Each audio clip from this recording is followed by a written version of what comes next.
Hey book nerds, I'm Travis, and this is Travis Reads Books.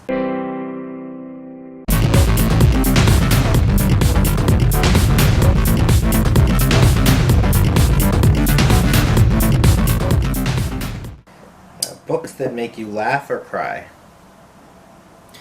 Laugh. When I was younger, I liked really dark books that were evocative, but as life has gotten darker, I like to read a lot of books by comedy writers, or the history of SNL, or like Tina Fey, Amy Poehler, those type of books. To brighten the existential. Yes, to brighten the existential. But with somebody, because comedians tend to understand existential things, so I think they're a good way to cope with life on the same level as somebody, but they bring a little bit of I like the life is very absurd, so it helps me for sure. Like what was that? Little Pieces or wait, no, what was that called? Never mind. There's yeah. Anyways, next, skip, edit.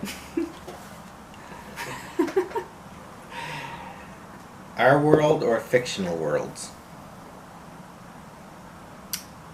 My favorite is when somebody's from our world in our present time and they time slip into another time.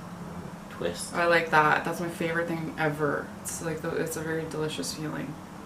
But when they travel, are you saying time slip into another time, but still our world? Still our world, yeah. But I listened to a podcast this week where the girl was talking about galactic wars, and so I don't know. Maybe my answer's changing. But she was like legit talking about galactic wars like it was like history. That didn't really answer anything. But yeah, our world. Stop listening to podcasts. Podcasts are weird. They're so weird. Audiobooks, yes or no? Yes. Very much yes, because I'm in the makeup industry and I have to put my makeup on every morning and I need to listen to a book. And I think you guys talked about this in your video, the only way I'm going to get my apartment cleaned is through the power of audiobooks. And also like walking and all that stuff. And drowning out idiots on the subway, or when you have to take the 24-hour bus blue line home and you need to drown out idiots on that. Audiobooks have many uses, like the mineral water. I started to get into them. It's hard though. I felt dyslexic when I first started reading them because I found I couldn't follow the plot. So I eased into it by listening to biographies and autobiographies, especially when it's read by the person. Underrated book. It's coming to me. Michael Ian Black, You're Not Doing It Right is underrated. That book is like 500 stars out of 10. So it's really fun to hear Michael Ian Black's voice or Steve Coogan's voice reading his own book. So once I got over my dyslexia, it opened up the world of audiobooks a bit more. I used to try to listen to audiobooks while I wrote. Why? I was just trying to be more efficient. Like, I wasn't getting any writing done if I was reading. I wasn't getting any reading done if I was writing. So I just tried to do them both at the same time. Did you ever write the words? Yeah, sometimes. Okay. But I got better at it. How long did you do that for? I did it for about 6 months. 6 months. And I was getting most of the plot of these books. Mm-hmm. But then I looked back at all my writing and it was shit. So, like, yeah, maybe it's not the best idea.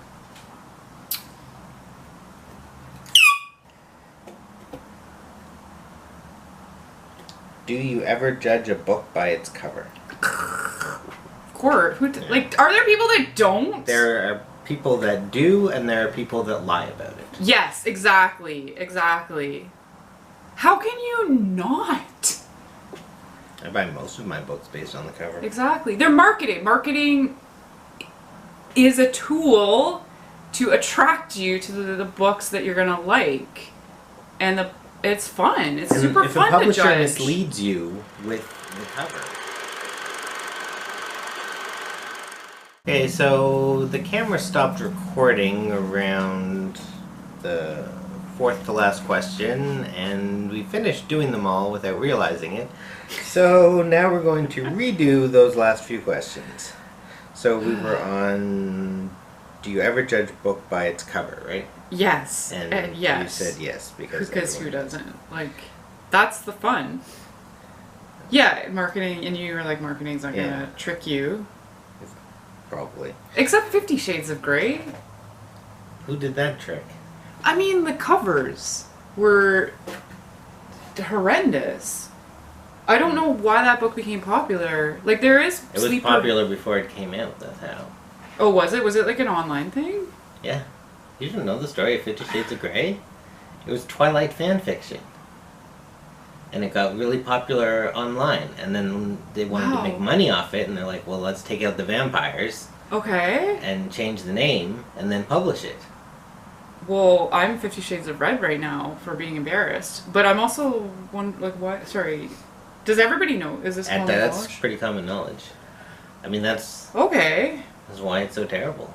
It's so... I couldn't read it, right? Yeah. Like, it's so badly written. It's almost like somebody just wrote Twilight fan fiction and put it on the internet. Everything's coming together. But the covers were terrible. They were terrible. Just like a guy in a suit, wasn't it? This is pre that. This is when it first came out, and I think it was just like a pair of handcuffs. Oh, yeah. Do you know what I'm talking about? Yeah. So, yeah, to answer your question, I judge books by their cover. Next question. Oh, this is the question you answered incorrectly over and over again. Book to movie or book to TV adaptions? Yeah, and I just rambled off a bunch of movies I liked, which I'm going to do again because I feel compelled to. Well, that's the next question. Even though, yeah, okay, I'll save it. I can strategize this time. So my final answer for that was TV show, because even though I love the Gossip Girl series more than the Gossip Girl TV show, and the Pretty Little Liars books more than the Pretty Little Liars show, which was good but got kind of tedious and repetitive, like I'm being right now, BBC Pride and Prejudice and Brideshead Revisited makes me definitely like to sink my teeth into TV. And you probably haven't seen them, but American Gods and Handmaid's Tale. I mean, Handmaid's Tale wasn't better than the book, but it's better than the movie. Right. I have not seen the movie. And I find Neil Gaiman very attractive. Like, physically? But the guy? The guy. But you don't like But his books? his books don't. Even Coraline. Everyone loves Coraline. I don't know. I have a signed copy of Coraline. I haven't finished it because I get really bored when I read Neil Gaiman. Wow. I hope we can all still be friends. But he's hot. He's a hot guy, so... And thanks for supporting libraries. Yeah, he does that. That's so good. that's, you know, I like him. I bought the first Sarah J. Maas book solely because she looked so pretty on the back cover. Yeah, we know that, Travis. Well, And then I had to look her BookTube up. doesn't know. I thought you talked about it on a YouTube video, No. didn't you? No, we've talked about it, but I've never mentioned my love for Sarah J. Maas. Okay, alright. This is BookTube. and his wife's name is Sarah too, so That's true. is that a theme? A movie or TV show you preferred to its book? Okay, so yeah, now This is what you I answered can ramble before. on like an old get off my lawn. Lord of the Rings. Tolkien again was a very good linguist, very good at like addressing environmental issues, doing universal moral themes, replaying the story of Jesus or whatever. But I like the movies like 10 times better. I find the more characters there are, the more I want to see it in a movie, especially if the setting is really good. And the other example is like Pride and Prejudice, because when I read, or any Jane Austen, like there's like 5 trillion characters, and I'd rather see them in their period costumes and period setting than read the books and I can't figure out who is who. Plus the movies, they kind of drop some of the less important ones, like the ones you don't really need. Like, get real. And it's much more fun. I can't remember. Was it Pride and Prejudice where we got to see House? What's his name again? Hugh Laurie? Hugh Laurie. Wow, this is like what it's like to get old. Yeah, Hugh Laurie was like one of the characters. Like, that's And the super BBC awesome. one or the Hollywood one? The Hollywood one. Really? He was the his wife was really naggy. Yeah, well, that's your project for tonight, Travis and Sarah and everybody out there. Rewatch a bunch of Jane Austen movies until you find the one that has Hugh Laurie in it. Alright, moving on. Final question. Series or standalones? Mostly standalones, because I still forget the name of that Terry Goodkin series. In the last thing, I was talking off camera and breaking the fourth wall and asking Sarah what the Terry Goodkin series was. That I read when I got my wisdom teeth out in 1998, and just somehow never went back to it, even though it was super awesome and I was saving it for a rainy day. So standalones are more my pace. I get too distracted. Like, it's hard for me to stay in the mindset of wanting to read the same type of book over and over again. I don't know how people write books, and as an author, I don't know if you can answer that, but how do you stay focused writing a book? Like, if I wrote a book, it would be science fiction, and then it would go into, like, comedy, and then it would go back to, like, horror. See, I write, like, half a book, and then I get bored, and then I write something else completely different, and then I have, like, 6 half-finished books. Right, so it does get boring. I mean, I'm sure for some people they can just keep plugging them out, but... Like Stephen King. Like Stephen King. Like Stephen King. Though, I mean, he switches up genres at least. He does, yeah. He does. Sword of Truth. Sword of Truth? That's the Terry Goodkind series. No, that doesn't ring any bells. That's what it is. Sword of Truth? According to Fantastic Fiction. Does he have any other series? There's an anime called Sword of Truth. Nope. Sword of Truth. Are you sure you're not thinking of Terry Pratchett? Yeah, because I hate Terry Pratchett. Sorry, this is like along the... Everybody on YouTube's going to hate me because, like, I'm not a Neil Gaiman fan, and now I don't find Terry Pratchett funny. You are a Neil Gaiman fan.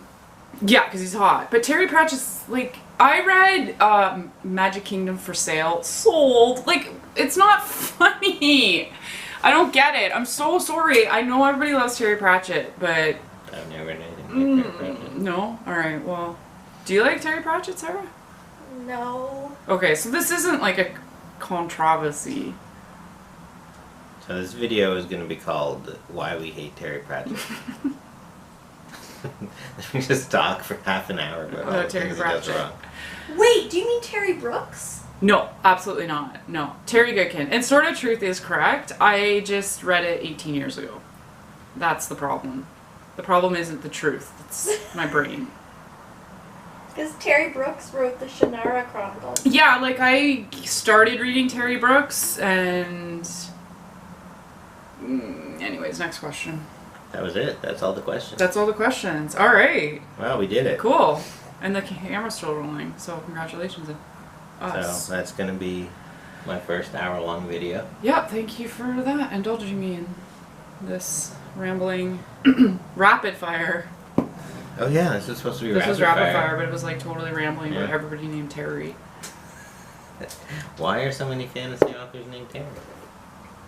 I guess they come from like Scotland, and I don't know. I think that area makes for inspiration, like there's like Celtic inspiration and all that, and I think it goes into fantasy. Just said it. That's a rhetorical question. Anyway. People named Terry tend to be like British or Scottish, right? Or like I don't think or that's Irish. True. I don't think that's true at all. I've met lots of Terrys.